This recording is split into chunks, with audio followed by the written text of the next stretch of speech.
Hi, and welcome to Mondays with Marlo. We've got a great guest for you today. It's Valerie Orsoni, and she is a lifestyle expert, a health expert, a gorgeous Corsican woman, yes? French, English, San Francisco, everywhere in the world, and she brings us a lot of good answers and a lot of good thoughts. She has a terrific book called Le Boot Camp Diet. And I asked her, well, what do you mean? What's a French method? So, you know, the French women look so fabulous. So we've got to know what all of this is. So we're going to go to our first question here. And this is from Tara. And I love this question because we're going to know right away what this is all about. And she says, can you please explain to me the basic principles behind your Le Boot Camp program? Well, Tara, that's a great question, and let's dive in. My program is based on 4 pillars. The first one is yummy nutrition. I don't want to deprive myself, so there is no forbidden food. That's very important, and you will tantalize your taste buds. Nothing bland. Pillar number 2, easy fitness. I don't like going to the gym. I don't have the time. I don't want to suffer. I want to keep my makeup on, no sweating. So a lot of very easy fitness things you can do right now. You can, suck in your tummy. You can contract your glutes. You can squeeze your thighs together. Very easy tips that you can apply all throughout the day. Works what about wonders. Aerobic? You can do aerobic by just walking around. Right. You need 12,000 steps a day. You don't need to go to a Zumba class. You don't need to suffer. Again, this is a new invention. I'm all for going back to the 50s as far as fitness is concerned. Can really be active all throughout the day. I never go to a gym. The average French woman does not go to a gym. So that's the French woman's secret? That's one of the secrets. And you're gorgeous, yes. My God. Thank you. It's one of the secrets. We don't go to a gym. We do not disconnect our fitness part of our life from our life. Fitness is part of our life. We don't go to a room to do fitness. Yeah. We do it all throughout the day. That's interesting. The third pillar is motivation. Because even if you know what you need to eat and how much you need to move around and work out, if you don't have the right techniques to stay on track, it doesn't work. Yes. And I have a lot of tips, obviously, but one of them is pretty funny. I was coaching a celebrity in LA one day, and she was on the lazy side of things, and she always had amazing excuses. And one day she was telling me, well, in the morning I don't have the energy to go for what I call the morning empty stomach walk. I say, you're single, so who cares how you sleep? How about you sleep in your, workout outfit and have your shoes next to your bed? Not too sexy, not very French, but it's okay. So that's little things we share. And the fourth pillar, extremely important, is stress and sleep management. Because if you know what you eat, how much you need to move, if you have the motivation, but if you are exhausted or completely burnt out, you cannot do any of these. Right. And if you're stressed, I mean, what do you do with stress? I mean, all of a sudden you get a phone call and you're completely stressed out. First, do you have to pick it up? Sometimes you don't pick up, yes. What I call energy vampires phone calls. You don't pick them up. Yes. But I do a lot of breathing therapy, 2-minute, little breathing exercises, which I can show you if you want, would really, really help reduce the level of stress. Show us, yes. Okay, one is very easy. If you can, close your eyes, except here you're looking at us, so next time you do it, you inhale through your 2 nostrils, and then you're gonna block the right nostril with your right thumb. Yes. And you exhale through the left nostril, and then you inhale again through the left, block the left through with your longest finger, and exhale on the right. Inhale again, and you do that non-stop for 2 minutes. It will increase your oxygen level and relax your diaphragm, which we tend to tense a lot when we're stressed. Right, and also gives you something to focus on. Totally. Which is so, takes your mind away from all the rest of the life. It certainly does. Well, that was great, and now this thing has gone off, but here we go. Let's see now. The second question is from Diane, and she says, I know what to do, but why don't I do it? Because I love carbs. I've done it before, I've lost, I've gained, I've lost, I've gained. Do you have any tips to get off this terrible cycle? Who asked the question? Diane, right? Diane. Well, Diane, welcome to the club. I used to be 75 pounds heavier. Wow. Yeah, and not because I loved carbs, because I was dieting. When I was a teenager, I had some personal drama, and I compensated by eating and eating and eating, and then obviously I started dieting. And a lot of them were like, don't eat carbs, or only eat carbs, and no meat, or only meat. Yeah, and right, all this, right. like, fast for 24 hours, all this craziness. And the thing is, if you go to France, if you go to Paris, look at the women. They eat what you call carbs. We don't even have a word for carbs really in French. But they eat croissants and potatoes and French fries and bread, but in small portions. They don't deprive themselves. And it's a question of quantities. There's nothing bad against having even a hamburger.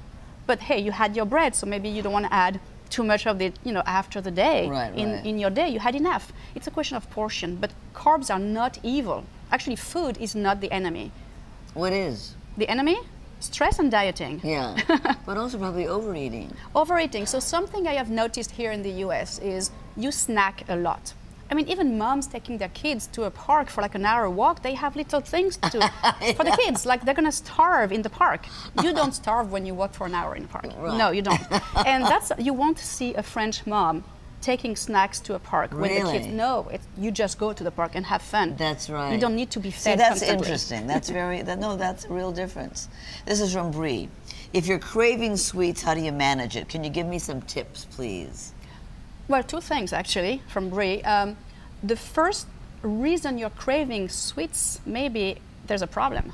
If you are craving sweets, maybe what you ate before was so high in sugar that you had what we call a sugar roller coaster. Your blood sugar went up and then down. Right. That's when you're craving for sugar.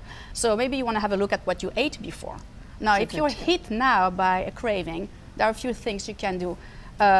I always tell people drink first. Obviously not a soda, but like a tea, water with some flavors, like natural stuff, obviously. And then go for sugar, but the good way. Eat 10 almonds first, 10 almonds or walnuts or whatever, and then have 4 pieces of chocolate. You will have the sugar, but you will also have the fat, which will make you feel very full, and you won't eat as much. Yeah. You know what I do when I have a sugar craving is I eat almonds and grapes. That's great as well. Because the grapes are really sweet. I'm a chocolate addict. That's why I'm talking about chocolate, but grapes are completely fine. Yeah, they're very sweet. Yeah. This is from Ava. How do you keep a balanced life with all of your businesses? Do you have assistants? I'm going to be honest, I do not have assistants. Wow. But have an amazing team of people who do their job very well. I love booking my own, trips and hotels and stuff. Wow. Because I love to be on top of things when it concerns my life. Good for you. But I'm very specific on some things. For instance, to not be overly stressed by all these businesses and things or business trips as well I'm doing. I turn off my computer, my iPad, my phone at night completely. What time? Well, 9 p.m., 8 p.m., depending. After dinner, which is late for a French person. Yes. And I put them in another room so that at night when I wake up, my hand doesn't go on the side, nightstand trying to find my phone at 3 a.m. checking my emails or whatever. You used to do that, I can tell. But you learned. Are you doing it? Oh, no, I don't do that anymore. Oh, that's good. Because it drove my husband crazy. Well, yeah, and it's not healthy. It's very stressful again, and it's poor sleep. It leads to insomnia and all these things, and it's part of the program. So that's how I keep my balanced life. I turn off my electronics, and actually 1 day per week, I do a news fast and an internet fast. Not connected, and I don't know what's happening, but it does not prevent the earth from spinning. Yes, that's right. The earth didn't need you. This is from Gabby. I try to buy fruits and vegetables that are in season. Can you please tell me some good summer vegetables that are high in calcium? Oh, great question. I get it very often, actually, with more and more people going on the lactose-free diet. And people have been led to believe that you find calcium only in dairy, which is a big lie. Yes. However, not that many fruits contain calcium, but a lot of vegetables do. Everything that's dark and green usually contains lots of calcium. Spinach, kale, cabbage, like dark cabbage. Yes. What else do we have? Brussels sprouts. Right. Every cruciferous. And also almonds do contain I love do contain calcium. Yeah. This is from Phyllis. So you have this website, right? And it's called lebootcamp.com? Lebootcamp.com, yes. And she wants to know if you would come to her house and coach her and her husband.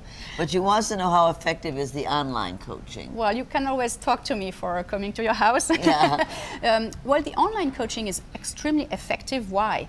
Because as opposed to going once a month to see, a nutritionist or a doctor or a coach even. Here I am with you and my team as well, because we have 1.2 million members. I'm with you every day. You go to your computer, you see me, I'm talking to you through videos, you can ask questions of course on the internet, if you go on Facebook, Twitter, I'm all over the place, on Instagram. Oh, if you want to see nice photos of pictures of foods, actually. Lots, oh, really? Lots of food. And recipes? Recipes. Are there recipes in your book? We have a lot of recipes in the book. Oh, I wanted people to not feel deprived. I wanted Yes. to show them how easy it is to cook. And that's also part of the coaching, is going back to the roots. So yes, I can come and show you through the website how to stay in shape, and That's great. and That's your husband very can follow the program. By the way, men love the recipes. Oh, great. They're very yummy and they're Good. very satisfying. Yeah, yummy's important. Oh, yeah, tell me about it. I'm tired of being deprived. This is Jenny. She said you talk a lot about buckwheat. Why is that so important to your program? Oh, Jenny did her homework. Well, yeah, I love buckwheat. I come from an island where we do not cultivate buckwheat, so people are like, why on earth do you like it? Well, I discovered it about 15 years ago. I was trying the gluten-free diet, see how I would feel like this, right? And I discovered buckwheat, which is not a grain, it's a seed. Even though it's called buckwheat, it has nothing to do with Nothing to do with wheat. Oh, no, it has no gluten, it's a seed. In French, we call it the black wheat. No, it's a seed, it's full of protein. It's one of the highest protein seed in the world. So what do you make with it? I make everything. I make a sobacha, which is a tea, caffeine-free tea, where I infuse roasted buckwheat for 5 minutes. Good for the skin tone. Curb your appetite as well. Great for your cardiovascular system, amazing. I make crepes every morning using buckwheat flour. Very easy, 2 minutes, and you have your crepes for breakfast. I make porridge. So you buy the buckwheat as seeds. You start there seeds. for the tea. Yes. But for the pancakes and the crepes, you make in the form of flour. In the form of flour. Yeah, it's amazing. Very, very tasty. Full of lots of antioxidants. Very healthy. Kids love the taste. Yeah. That's a great thing. This is from Deneen. I was just recently diagnosed with diabetes, high blood pressure, and high cholesterol. I know I've got to change my diet, but I've noticed I already eat salad all the time. What are some small steps I can take to begin the change? Well, she doesn't have to eat salad all the time. Well, anyway, Deneen, I'm not a rabbit either. So, no, on the boot camp, I mean, you will have salads, obviously. They're good for you, but you don't have to eat salads only. I would die only with salads. I mean, I like eating good or, very comforting food. So you don't have to. However, when you say diabetes, blood pressure, high cholesterol, that means a lot of fat and not the healthiest fats in your diet, a lot of sugar. So by changing things, but one day at a time, I'm very big on this. Yes. I'd rather you make your changes over the course of 6 months as opposed to everything in 10 days. Right. Because fast changes do not stick, with you. They go yeah. away. So really, go slow, and please, please don't go on a salad diet because you will not stick to it. So where should she start?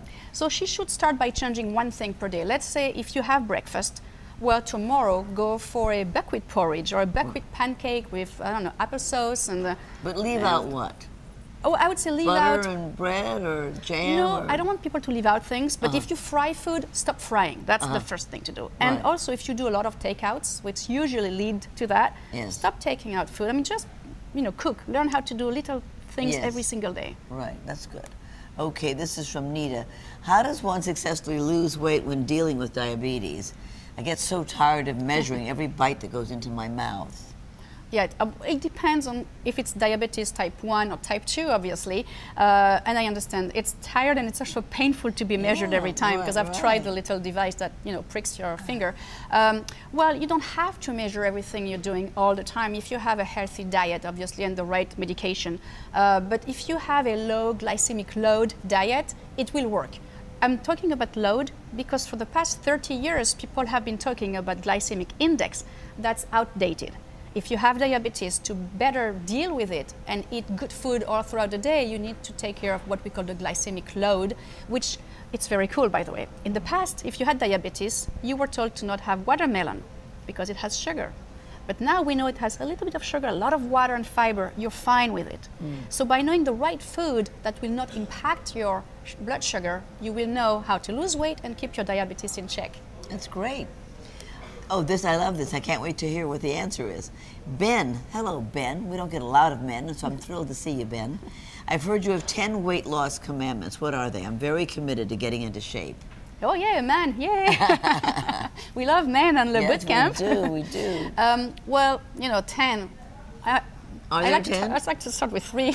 All right, that's fine. But I'll go to 10. But really what matters is one change per day. When you say you're committed, people sometimes tend to take advantage of that commitment and they sign up you know, they go to the gym, they sign up, and they change everything that's in the fridge, and then after 2 weeks, you're burnt out, the honeymoon period is over, and you go back to where you were. So it's great you're committed, but commit to do, since you're a guy, I'm going to increase whatever you should do, but you should go to a 15,000 steps a day. You should have at least 20 minutes times 3 strength training per week. That's enough. If you do it well, you don't need to spend hours at the gym. Make sure you don't eat too much meat. I know men, you still believe, like the old generations believe, that to make muscles here, you need to eat the muscles from an animal. That's not true anymore. You need amino acids, and you can be a vegetarian and have the right, you know, amino acids intake. And do 1 change a day. So your 15,000 steps, your meat intake in check. If you drink a lot of alcohol, well, maybe you want to reduce it to like what French people do, 2 glasses of wine a day for men and 1 for women. It's not fair, I know, but that's life. If you have too much dairy, well, you want to maybe cut this as well. Not so great for men around the abdomen area. It kind of makes you store more fat around here. Avoid crazy diets like the paleo diet and everything that's not socially okay, because it's hard to, if you refuse all the invitations with your friends, you will feel deprived and all lonely, so that's not the best idea. What is the paleo diet? Is that sort of outmoded now? Well, in Europe it is. Now it's, I know people here in the US still do it. It's not so bad in a way because it tells you to stay away from too much grain and lactose and things that are completely, I would say, processed. That's the good part of it. But then it's extremely high in meat intake, and mainly red meat. Oh. They claim that saturated fats are not so bad. Well, the jury is still out on this point. So I'd like to tell people, take the good part from, you know, from the paleo by staying away from gluten and lactose, which is what we do in the boot camp, but still enjoy your food. I mean, seriously. Yes. A croissant is not going to kill you. This is from Eva. What is the best weight for a 5'9" female at age 34? I would love to know what you think. Oh, wow, Eva, she wants a magical formula. There is not such a thing. I tell people to stay away from the BMI, the body mass index, which is not really a good indication, but the best thing is actually to look at your body fat as opposed to how much you should weigh. Because you have, you know, you have your own bone and your bone structure, and it doesn't, and it also depends how much muscle you have compared to fat, so it's not a good number to give like that. It doesn't mean anything. Yeah. It depends how many kids you had and everything. However, if you look at your body fat, which is a very good indication, if you are around 34, you are 34, you should be anywhere between 21 and 24 in body fat. If you are anywhere between 17 and 21, it's okay. You are on the lower scale, it's fine. Over 24, not so great, but you have to know something. To make us feel good over the past few years, this range has been moving. Oh, really? It used to be under 22, you were okay. Now, for some miraculous thing, we are okay until 24. So, I guess personally, I'm 22, I'm fine. At 20, I feel tired. Yes. 25, I feel very heavy. This is from Paul. Is 30 minutes of cardio 5 days a week acceptable, or is longer better? Paul, the longer the better. But 30 minutes cardio per. It depends what you call cardio, by the way, because if it's treadmill, running, biking. So it depends on the intensity, but really it's not enough. To be honest, you've heard this number, right? The 10,000 steps a day. Yes. That actually means 1 hour of walking. I'd rather you do an hour of walking around every single day than go to the gym, do 30 minutes on a treadmill and come back, because all this time you're wasting commuting there and back. I'd rather have you walking around. You walk to the gym. So yeah, and you do a 30 minutes there. So I'd rather you do like an hour per day for sure. Yeah. This is from Jody. Is there a special way to eat that'll help prevent ligament and tendon problems? Jody, great question. True, if you have ligament and tendon problems because of what you do at the gym, it's different than if it's a genetic condition. I'm going to go for the gym thing. I mean, because you're doing too much. If you have problems, which means pain, you have inflammation, you might have been doing too much of the same move over and over. Repetition is not great for tendons and ligaments. What we call the tennis elbow is really that, you know, just by hitting the ball, or the golf elbow. It's because you do the same move over and over. So first you have to take a break from that particular move and stay away from an inflammatory diet. If you do a bootcamp diet, it's not inflammatory because we keep the sugar intake low. Everything that has a high sugar intake, to make it simple, will lead to inflammation. But not only there, also on the face, wrinkles and everything. So when you want to keep all inflammation away from your body, you need to be on a very low sugar diet, which does not mean you need to keep all sugar out of your diet, because it's also the spice of life. Yes.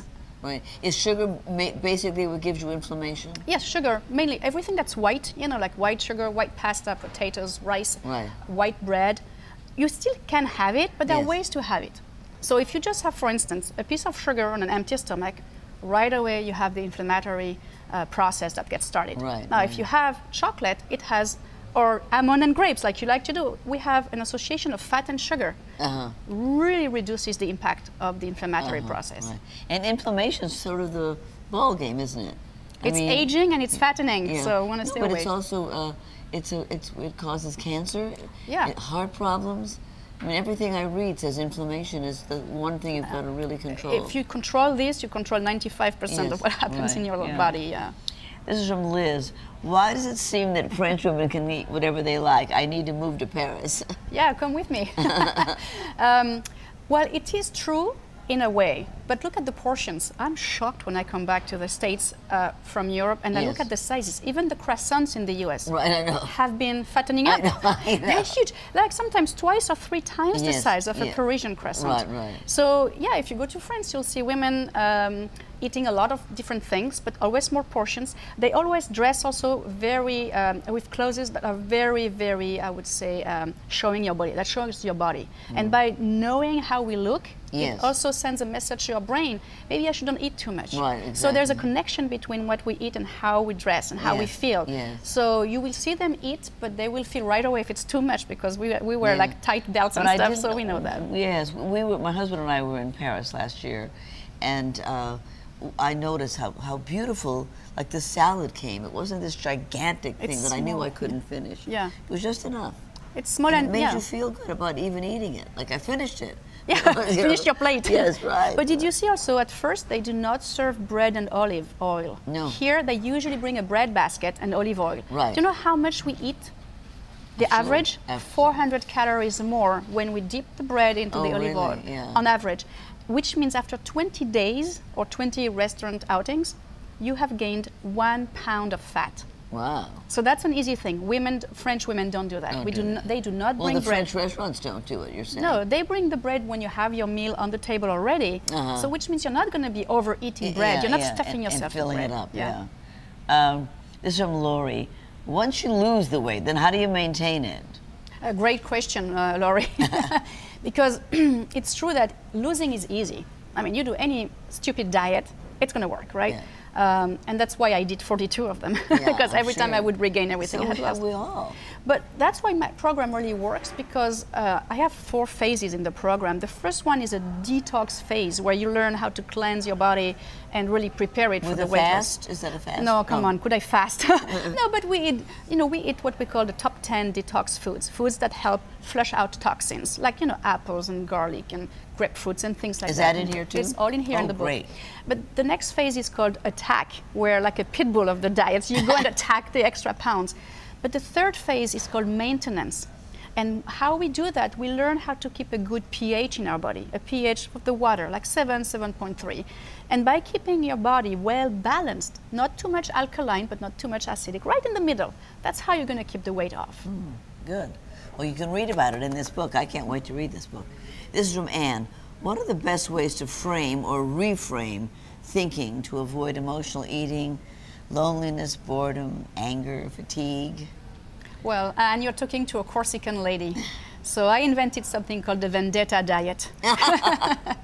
So if you are feeling angry, I invented it for one of my celebrity clients. She got dumped, she was really angry, and she was diving into buckets of ice cream. And I'm like, seriously, you cannot do that. Because you're going to look, fat and flabby. And you deserve to look really hot to, throw your picture at this guy's face and say, that's revenge, right? But you can apply it anytime really in your life. So as far as I'm concerned, when I feel, because everybody, I mean, sometimes you're bored, sometimes you feel lonely, or especially on the plane with lots of turbulences and things like that. You always, there's times in your life. I do a few things. I do breathing therapy, which I've shown you already how to do. I eat things that I know are good for me. So if I really know I cannot, tame that thing without eating, I go for kale chips. Kale chips, you can eat a bucket of this, you're fine. I go to the gym. if I'm in a hotel, I don't go to the gym where I live, but if I'm traveling, I go downstairs or wherever it is to the gym. I go for a hike or a walk. I go out, take my phone, place a few phone calls while I am moving. I keep on moving Right. to kind of take my anger as well. Yes. Yeah, it's true. And something about being outside also. It helps. You connect with nature. And you see the dogs and the children and the people, and something makes you laugh because somebody looks silly. And you can smile at people. Yes, and you see their smile, Yeah. they're coming back at you. It's like a little moment of karma, and you feel good. Yeah. And the trees. This is from Detroit, Mary. What are 5 foods that the French have in their refrigerator that are not in the American refrigerator that go along with your boot camp philosophy? Could I start by saying what you do not find in a French refrigerator? Sure, yeah. You will not find a lot of everything that's prepared, like ready-made meals. Right. Anything that's already made and processed, that's very rare in a French refrigerator. You will find a lot of vegetables and fruits for sure. Chocolate for sure. A little bit of foie gras. I know it's not always politically correct, but that's also typically found. Cheese. Cheese, you will find a lot of cheese. Too much to my own taste, but a lot of cheese. But and that's wine. fattening. You usually Isn't have white cheese wine. fattening? You know, it's not so fattening if you eat the French portions again. Yes. It's fattening if you have this, this huge, 2,000 calories, and I don't know. But if you have a very fancy, one thing important, we do not buy huge quantities of food. The quantities in a French fridge will be very small, but of high quality. We would rather buy this expensive piece of cheese, which is very small, as opposed to this $1.99 huge piece of cheese that's tasteless but full of fat. Yes. So really it's focusing on quality as opposed to quantity. And also a lot of homemade things, like I make my own butter, mustard, even my own cheese. You can make your own stuff. Wow, and so that's very typical of France. Your own cheese. Yeah, it's easy. Why didn't I marry you? My husband doesn't do that. This is from Penny. Since I'm older now, I'm 55, dieting does not work well with a very slow metabolism, and I try to eat well. Do you have any suggestion? Well, how slow does your metabolism get? I mean, come on. Great question. That's a big myth. Your metabolism slows down by 5%. Yeah. It's not so much. It's really a myth that has been spread, around the media for the past 10 years. It is hard because we usually move less the older we get. So really, if you get back at moving, at least if you're 55, I don't know how much you're working, but you could go for like an hour walk per day. Really walk. Yes. And build muscle strength, because you will burn more calories by having more muscles. So really don't focus so much on cutting out the food, but really build more muscle mass by doing 3 times 20 minutes of strength training per week. And don't buy that your metabolism is so slow that it's a losing battle. It's not true. Look at you. I mean, you look amazing. I'm trying to work as well. When you say walk an hour, do you mean walk fast? Depends on your heels. Yeah. but you break your sneakers if you're going to walk in the park. Yeah, so if you walk as fast as you can, really walk fast. Yeah, really walking. Yeah, this leisurely thing isn't going to do it. This is from Kim. I know you were formerly overweight. Even with all of your exercise and healthy eating, does it ever scare you that could happen to you again?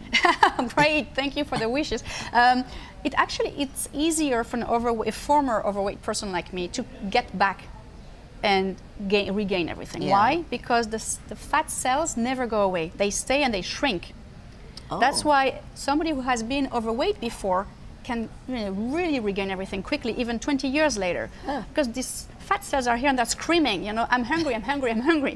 So that's why if you have kids or teenager, really make sure your teenage girls stay, in shape at this very important age. But as an adult, yes, it can come back, but it will never come back because I have my own, lifestyle in place, has been in place for over 30 years now. So I have my son is in college. I have made sure he knew what to eat and how much to exercise. So does he listen? It's really important.